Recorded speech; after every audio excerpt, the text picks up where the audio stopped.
the coming of a Savior to us.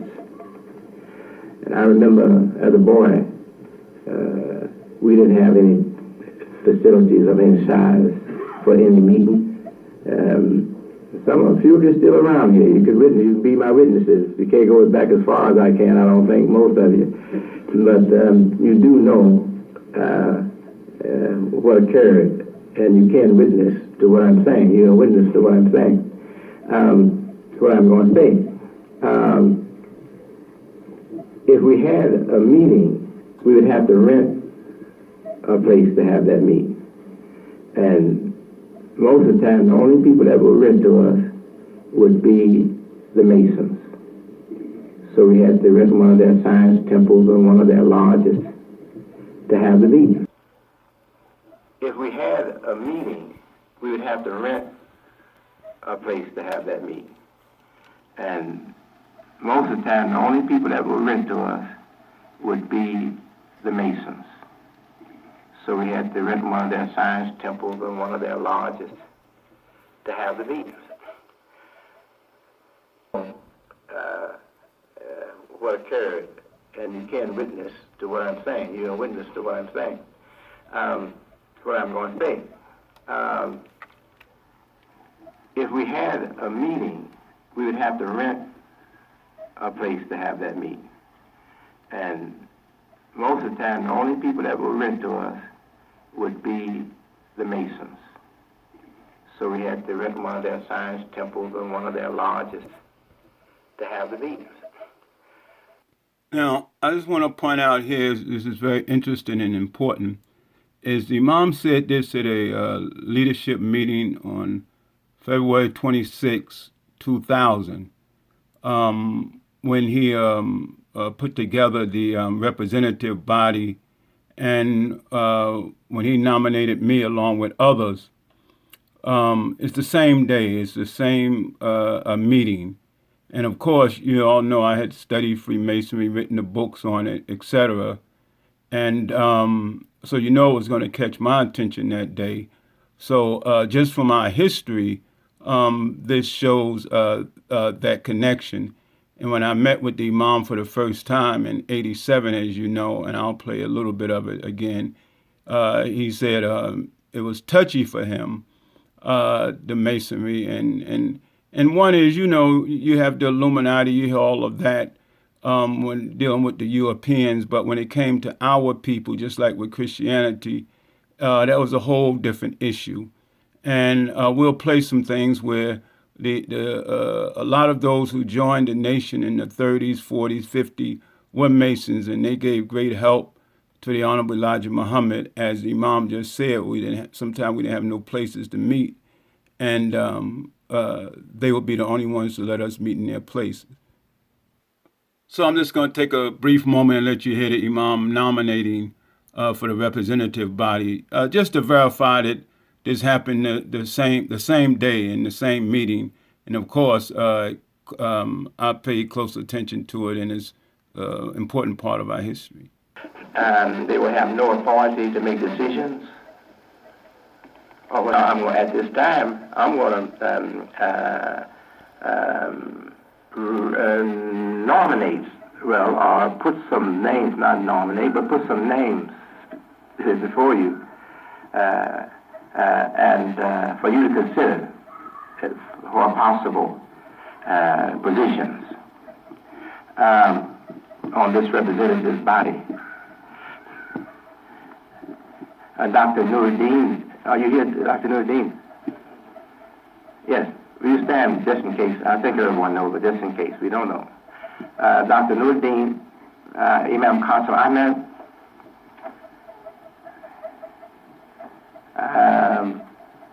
I don't know if Imam Abdul Malik is here or not, but if he's here, will he stand? Please stand.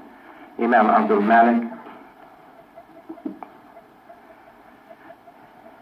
And Imam Mustafa El-Amin. Yeah.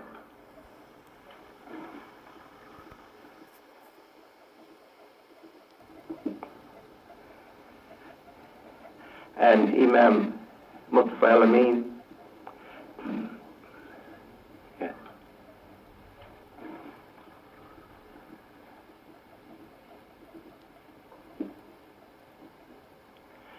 and Imam Pliman Tawheed El-Amin. He's sitting here. So, of course, on that day I took particular notice. Now I just want to play a clip of the Honorable Elijah Mohammed saying that he once was a Mason. You can hear it on YouTube if you want under the Lost Architect. Once I was a Mason too.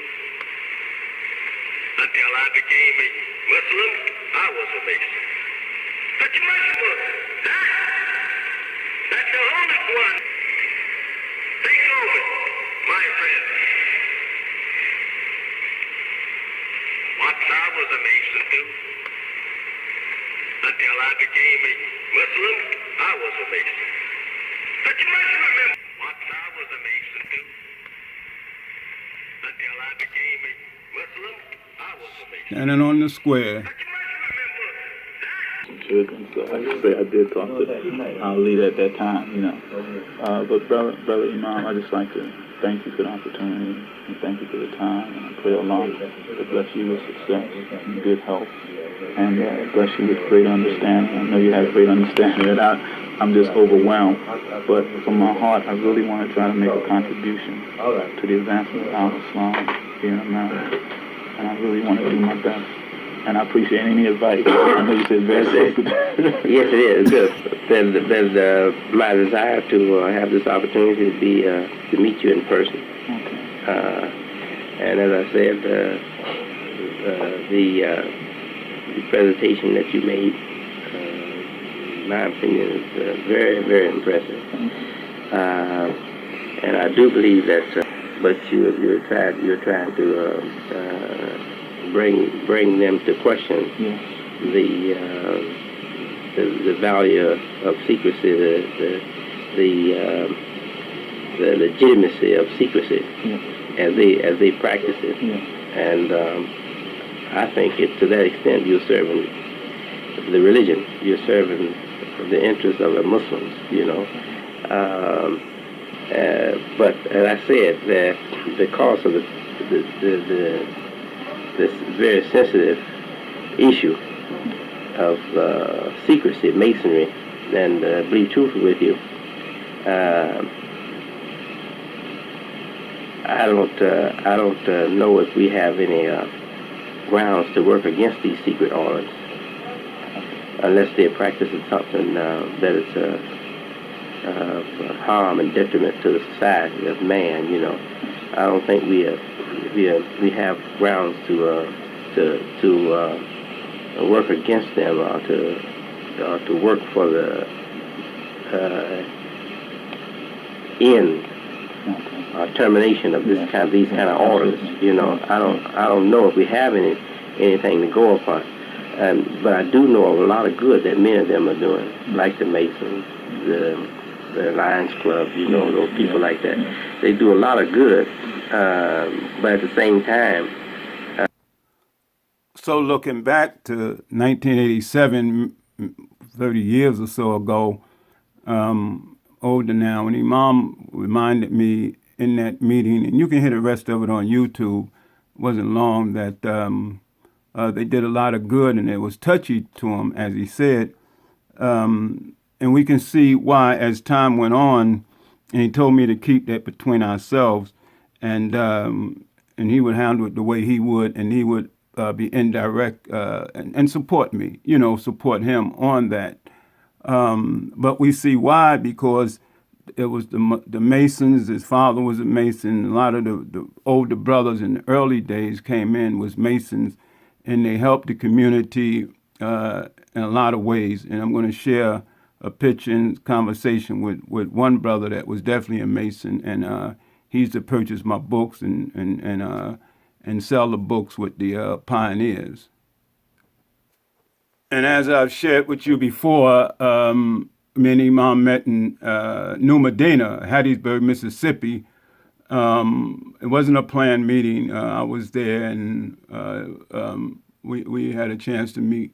But our meeting was the result of this Muslim Mason established dialogue, the work that I had done in the relationship, in this dialogue as a young man, and he had read my book. This was the first book that I wrote on that, Al-Islam, Christianity, and Freemasonry. So that's what led to that meeting there. Coming off the Muslim Journal, we had the dialogue in March, and this is this issue here. And then Imam and I met in August, and then he also said that he would support me indirectly, me support him. So I just want to show you a couple of things and move on. Okay, as you can see, this was 1987, and Imam and I, our meeting was August of 1987, right? Now, we know he had spoken on this subject before. Jane Jacob Metaphysics, he touched on it. Also, Imam Mohammed Speaks from Harlem. So I was supporting him, and he was supporting me, support him. But anyway, as you can see, then in October, you see, of 87, speaking in Milwaukee, he mentioned also, because I had that meeting, so he told me to pay attention to his lectures too. And here's from him. He says, I was at a meeting once. Now, I had the meeting myself too, right? Once, I was invited by the Lions Club. Some of you might know about the Lions Club. It's a society that does a lot of good, which he said about the Masons, like the Shriners and the Masons. They do a lot of good, but it's also a kind of secret society, a close organization.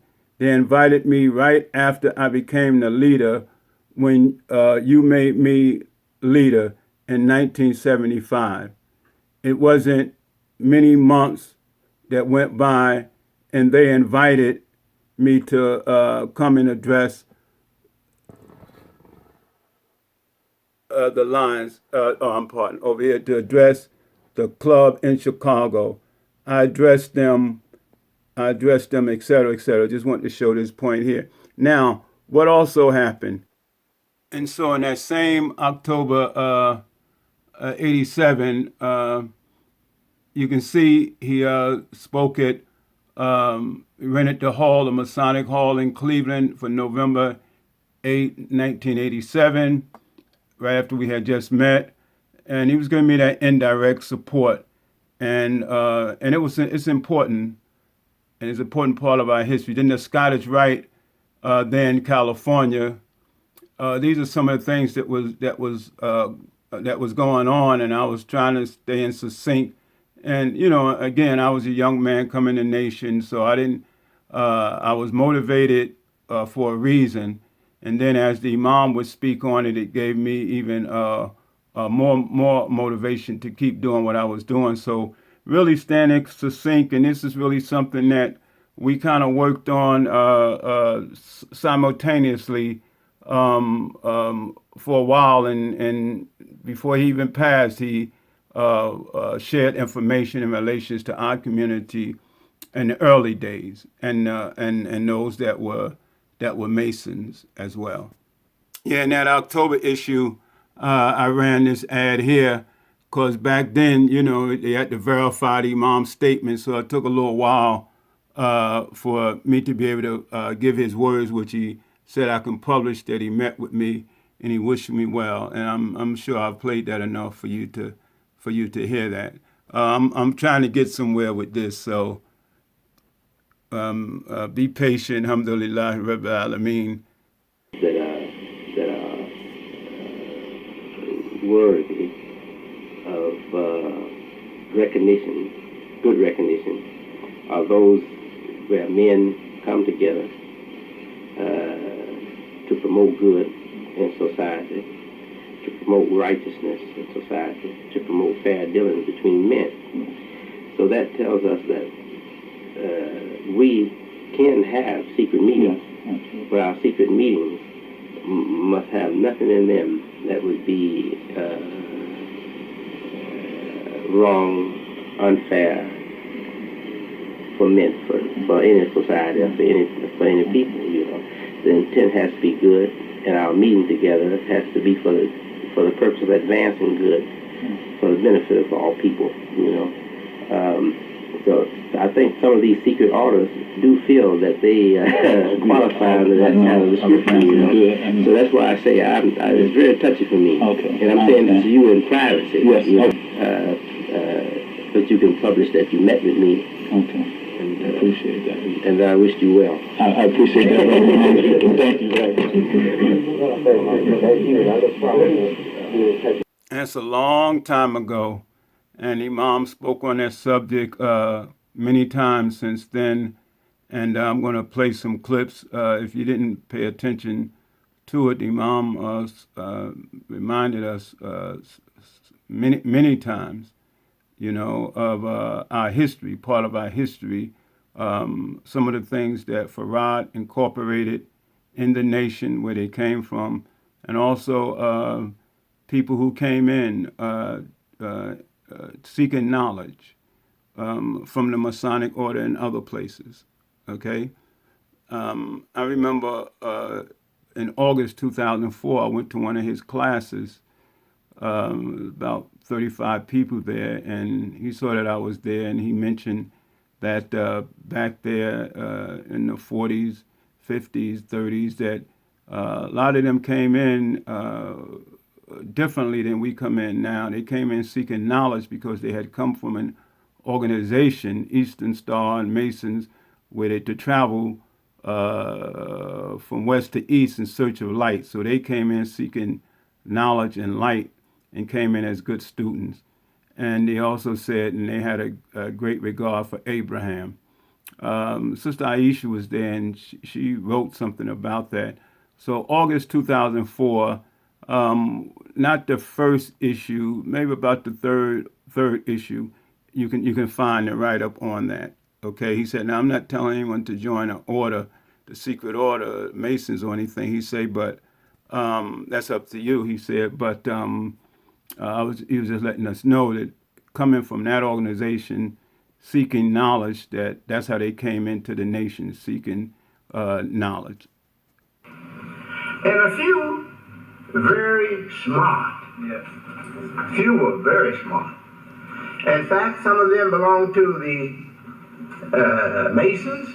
Some of the brothers in the early 30s joined Mr. Farad from the Masons. That language attracted the Masons, for they have a similar language.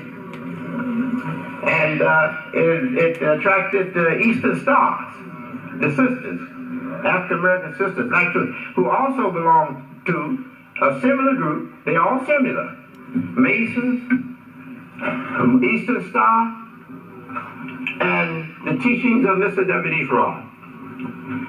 I'm sure that some others came in that were also from that same kind of language.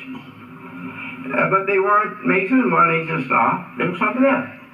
Moorish Americans came in. Few Moorish Americans joined the Honorable Elijah Muhammad, Mr. Farad and the Honorable Elijah Muhammad. In his time, they joined him too, Moorish Americans. And Moorish Americans have similar language. They have that similar language. What they say on the surface, or what the word says to the average mind, is not the real meaning. The real meaning is what you get by translation or interpretation. So that's the time we're talking about. Now, how did Mr. Farad present himself? He first presented himself as Professor Farad, not as a prophet, not as God. He presented himself as Professor Farad. This is history. This is all documented. If I had to produce proof of this, I can go get the document and show you. Right on top of the book says Professor W.D. Farad. Sometimes he called himself W.F. Mohammed. Sometimes he called himself W.D. Farad. And that was February 26, Savior's Day 2006. And as you know, you've heard the 10th anniversary where he talked about the Shriners, the Masons, etc. But here we're gonna move on, okay? The belief that we should have our own schools was already done by Booker T. Washington and others.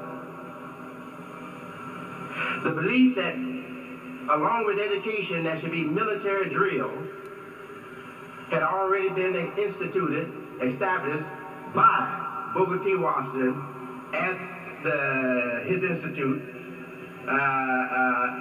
He had drills and explained why it was necessary to put it into the school curriculum.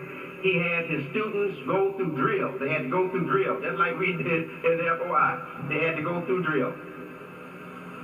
And I can go on and on and on to show you. The idea of having a women unit and a male unit had already been done. There is what they call the Eastern Star. And what's the counterpart? Masons, that's right, Masons and the Eastern Star, men and another group of women, the Eastern Star, the women, right? If I remember it correctly. It's been a long time since I reviewed that. Yes. So all of these things had already been done, and that was a secret organization called my secret wisdom, and secret organization, who had already had a unit for their women and a unit for their men. And we can go on and on and on. So this is no man that we should say is God just because he bring ideas like that.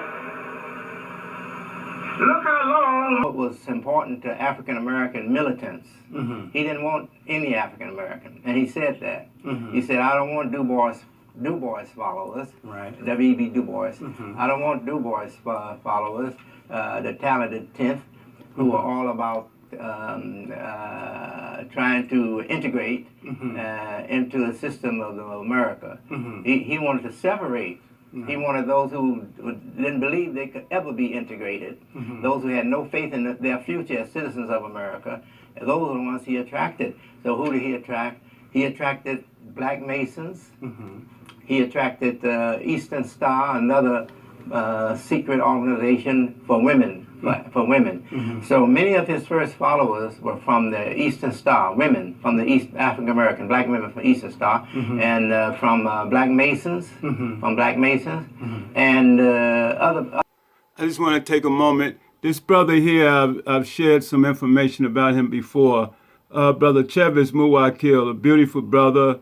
He was in his 70s, late 70s, 80s when he was getting my books, but anyway, he was close to Imam Mohammed, and even when Imam got excommunicated, he was the only one that would let him stay at his house, etc. But this brother told me, he said, Masonry, a lot of us was Masons, he was a Mason. He said that's something that the Imam will have to address and will be addressing. He said, but he don't have the time to address it in detail. He said, so you are really a big help to the Imam, because you're saving him trouble or time and dealing with it in detail by you having written these books and all of that. And he said he looked at one of my books and he knew it was accurate, and he started selling the books for the would travel wherever the Imam went, and he was the president of the Pioneer Committee out of Chicago, and he would order the books and do that. But he told me, like I told you, he gave me some other advice, that this was a big, big help to Imam Muhammad because it was a subject or something that the Imam had to deal with and talk to us about. And what I've just shown you, those are in later years. I met him in 87, but even at the Savior's Day 2006, he's telling us about how smart people came in that were Masons, etc. And that's a part of our early history and development.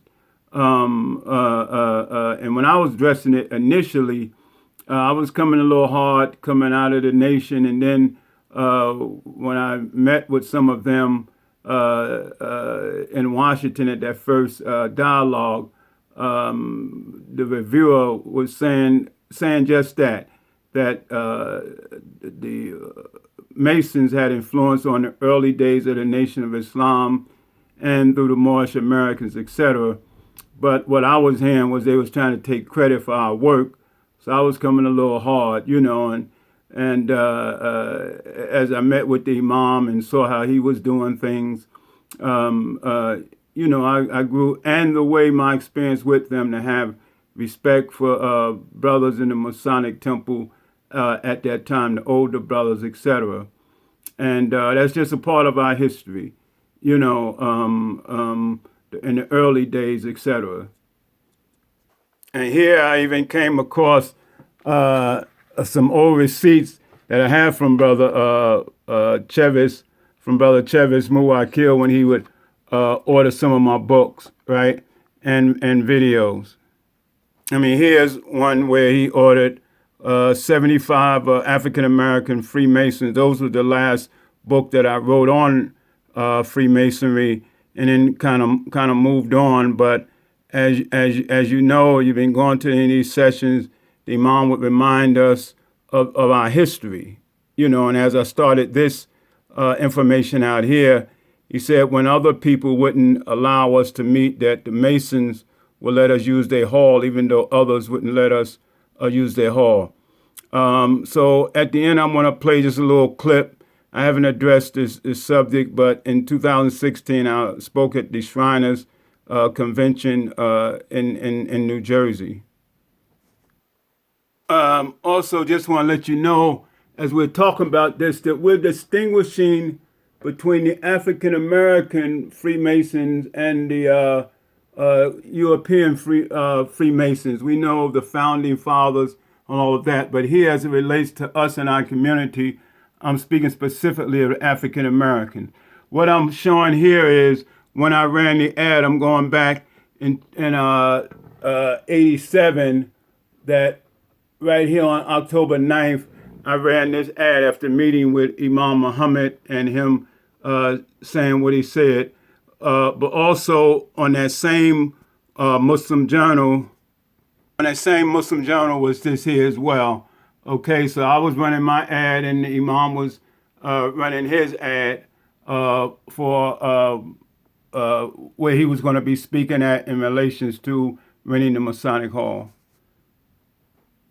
Now, in the last book that I wrote on Freemasonry, African American Freemasons, Why They Should Accept Al-Islam, I wrote this book here in 1990. This book here was 1990. But here, in making our connection, I even wrote in this book here, the former Nation of Islam and the Shriners, what did they have in common? I say, now let us consider some of the similarities that existed between the old Nation of Islam in America and the ancient Egyptian Arabic order of the Nobles of the Mystic Shrine. Those are the African Americans, I think Prince Hall, and see what is the possibility that the Shriners will embrace the pure universal teachings of Islam. Let us see what is the likelihood of them becoming Muslims, etc. So one thing, similarity, they had captains, lieutenants, etc. But here, just real quick, the founder of both organizations, the Nation of Islam and Shriners, are veiled in mystery.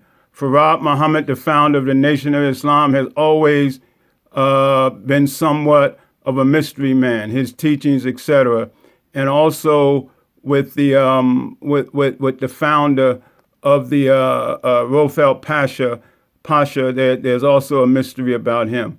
So that's in this book here. But what we're just showing now is that connection, our history, and the Masons. I'm doing that because Imam Mohammed made a point to do that, not only to say that they did good, but also to make that connection with our history from the early days. And brothers are in the lodge now. That's your decision, but it most certainly influenced our history and the history of the Nation of Islam. Now, here in Muslim Journal, when I addressed the Shriners, I think the international group, we had already spoke with the Prince Hall several times, and this is on the Muslim Journal here. So I'll just play a little clip from this here as well, inshallah.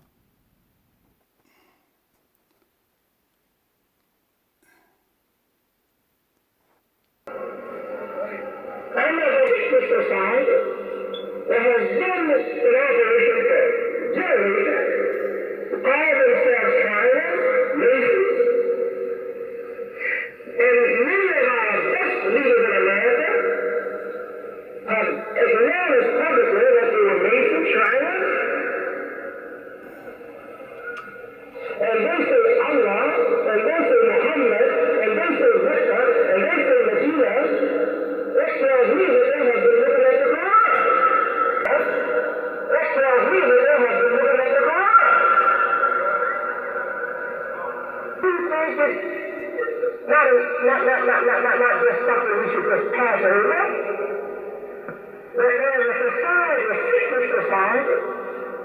has been in operation for generations, call themselves tribes, nations,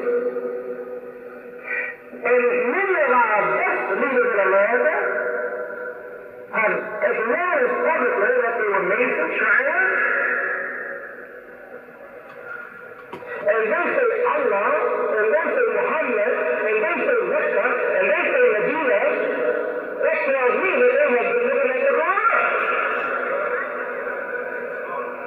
Reroute all the traffic, rerouted on a business day because men wanted to parade. White men. They weren't black, although there are some blacks that do this too.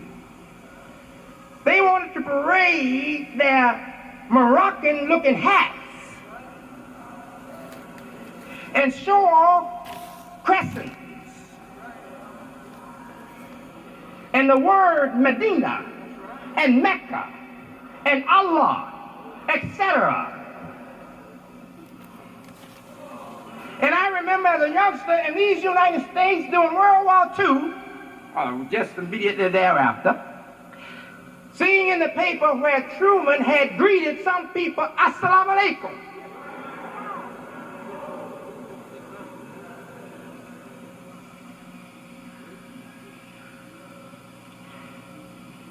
The fact is that the Western society has for long been studying Quran, Islamic knowledge, Islamic history, and extracting from it for their own benefit. That's the fact. They stop saying hello and goodbye. They say assalamu alaikum and wa alaikum assalam among themselves in privacy.